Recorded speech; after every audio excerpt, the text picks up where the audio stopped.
The average American retires at 64 years old, but for high-income earners, that age is often even higher. And with an average life expectancy of just 78 years, that doesn't leave much time to actually enjoy your retirement. The truth is, most high earners retire late not because they don't make enough money, but because they ignore the boring, unsexy parts of building wealth that actually create freedom. So today, I'll show you exactly what those are and what you can do to retire sooner and reclaim a decade of your life. You see, the single biggest dream killer working against high earners is something that just about everyone falls victim to. It sounds crazy, but a recent survey showed that 36% of Americans earning over $250,000 a year say they live paycheck to paycheck. Think about that for a second. Earning $250,000 and still feeling stretched thin? So why is this? Well, most often it's due to lifestyle inflation. That means the more you make, the more you spend. Think back to that first real job out of college. You probably made it work with roommates and a steady diet of instant noodles. Then you got a raise. You finally got your own apartment, the next raise bought a nicer car, and then a bigger house. See, high earners are especially vulnerable to this because they can afford the upgrade. But this constant chase for the better life is a trap that keeps you working for years longer than you have to.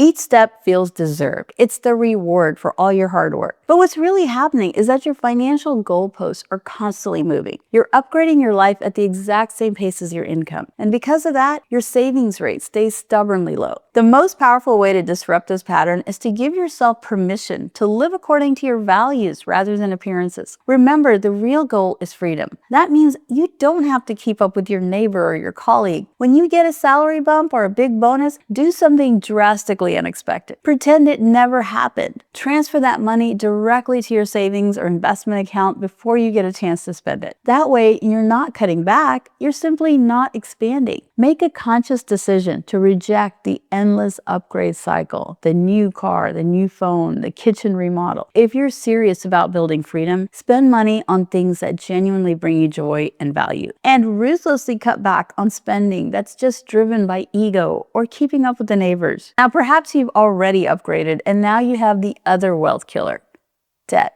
High interest debt, like credit card balances, is a wealth-destroying emergency. The interest you pay on that debt is a guaranteed negative return that will almost always be higher than any gains you can hope for in the market. Paying it off should be your #1 priority. Boring? Yes. Profitable? Absolutely. It's a guaranteed return on your money. And as you reduce your spending and pay off your debt, the next step is to build a financial foundation, your savings. And the most effective way to build wealth is to pay yourself first, which, by the way, does not mean to buy yourself luxuries. It means to save and invest. And the best way to do that is through automation. With a high income, you have a degree of comfort that makes you pay less attention to your savings rate. So you cover your significant expenses, enjoy your lifestyle, and then just save whatever's left over at the end of the month. This is completely backward. But a lot of high earners can get away with it because they have residual income. But think about it. If you wait till the end of the month, you might risk saving less or none at all because you've already spent it. Your savings should not depend on your willpower or your memory. It should be an invisible, automatic process. This means every single dollar of your savings plan is siphoned off before you even have a chance to miss it. First up on the savings is the absolute non-negotiable emergency fund. I'm not talking about a couple $1,000s. I'm talking about 3 to 6 months worth of your actual living expenses sitting in a liquid high-yield savings account. This isn't an investment, it's your insurance policy. It's the cash that ensures you never have to sell your investments at a loss during a market downturn just to cover a surprise medical bill or a sudden job loss. High earners can sometimes feel insulated from this, thinking their big income can absorb any shock. Well, that is a dangerous assumption. Nothing will blow up a brilliant early retirement plan faster than an unexpected major expense. The biggest major expense is one people forget to plan for entirely: healthcare. If you retire early at 55, you have a full decade before you're eligible for Medicare, and you cannot ignore this. You will likely need a private insurance plan and an aggressively funded health savings account while you're still working. An employer-sponsored HSA is one of the most powerful accounts out there with a triple tax advantage. Your contributions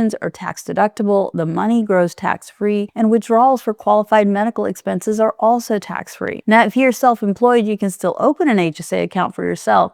However, you'll be making making after-tax contributions. So just remember to claim these contributions as a deduction on your tax return. It's still an incredible tool for building a dedicated fund for your future healthcare costs. Now, this next step is the true engine behind your wealth creation, and that is investing. First, you max out the obvious accounts here. 401k, 403b needs to be maxed out every single year. For 2025, that's $23,500 if you're under 50. If your employer offers a match, contributing enough to get the full amount is the best return on your investment. But for high earners, that's just the beginning. Your income might lock you out of direct Roth IRA contributions, but that's where another powerful strategy comes into play. It's the backdoor Roth IRA. This is where you contribute to a traditional IRA and then immediately convert it to a Roth. And for the truly dedicated, there's the mega backdoor Roth. If your 401k plan allows for it, you can make additional after-tax contributions to your 401k and then convert that money into a Roth account. In 2025, the total 401k contribution limit from you and your employer is $70,000 for those under 50 years old. So if you max out your personal contribution at $23,500 and get, say, a $10,000 employer match, you could potentially add another $36,500 in after-tax contributions and convert that to a tax-free growth machine. This is how you build a massive tax-free war chest for retirement. But automating these contributions makes your most powerful wealth building tool invisible, and you'll basically trick yourself into financial freedom. Now, if you want more control, more direct insight into your investments, or you want to create passive income, you might want to look into real estate. The key with venturing outside of public markets into private investments is you have to be disciplined and patient. If you're investing passively, like in real estate syndications or private equity, make sure you understand how to review an investment pro forma and how to vet operators. If you haven't downloaded my free ebook on real estate syndications, make sure to do that. I'll leave a link in the description below. The key when investing in commercial real estate is to focus on the quality of the asset and the sponsor rather than getting high returns. Make sure you have deals reviewed by an experienced analyst. And remember, the numbers on that pro forma are just projections, not guarantees. It's not a get-rich-quick scheme. It's simply a way to diversify and create passive income. The final, most profound shift is not about numbers on a spreadsheet at all. It's about you. The reason so many high earners work more years than they anticipated is that they haven't stopped to define what success actually means to them. They're playing a game with no finish line. The ultimate task is to sit down, away from all the noise and pressure, and define your version of a fulfilling life. It probably has less to do with a specific net worth and more to do with freedom. The freedom to pursue a passion project that doesn't pay well. The freedom to spend unhurried time with the people you love. Once you know what you're actually working for, you can start to work backwards and calculate your financial independence number. A common guideline is the 4% rule, which suggests you have to save up to 25 times your desired annual retirement spending. So if you want to live on $100,000 a year in retirement, your goal is to save $2.5 million. But it doesn't have to be that high of a number. You can start creating freedom right now if you reduce your debt and your expenses. It always surprises me how many people think they need to replace their full-time income with investment returns before they can retire. And while that's technically possible, it usually means saving or investing several $1,000,000. But here's a question most people never stop to ask. Do you actually need that much or even want that lifestyle? For most of us, one of the biggest expenses each month is our home. So ask yourself, could you pay off your mortgage, downsize, or move to a less expensive area? A smaller home doesn't just mean a smaller mortgage. It means lower utilities, less maintenance, and fewer things to worry about. And if your goal in retirement is to travel more and live lighter, does owning a large home even make sense anymore? Everyone's life situation and goals are different. So take some time to consider what retirement means to you and how you want to build that. Don't let pride or competition decide your course. Choose to be happier, freer, and live with peace of mind. Retiring early doesn't involve picking the next hot stock, timing the market, or finding some secret complex investment. It's all about controlling what you can actually control: your spending, your savings, and your investing. Your income is an incredibly powerful tool. Use it wisely. I hope that was helpful. If you want to learn more, check out this next video on the most important part of investing that no one talks about. Thanks for watching, and I'll see you next time.